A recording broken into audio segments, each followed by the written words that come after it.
No niin, tervepä terve.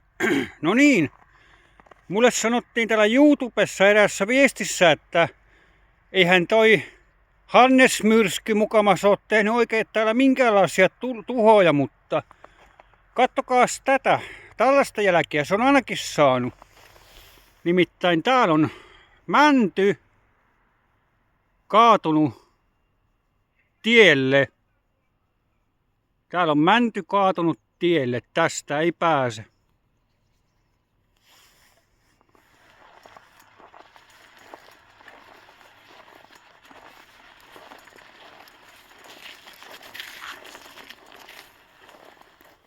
Tämä on ihan tukosta, mä tiedän.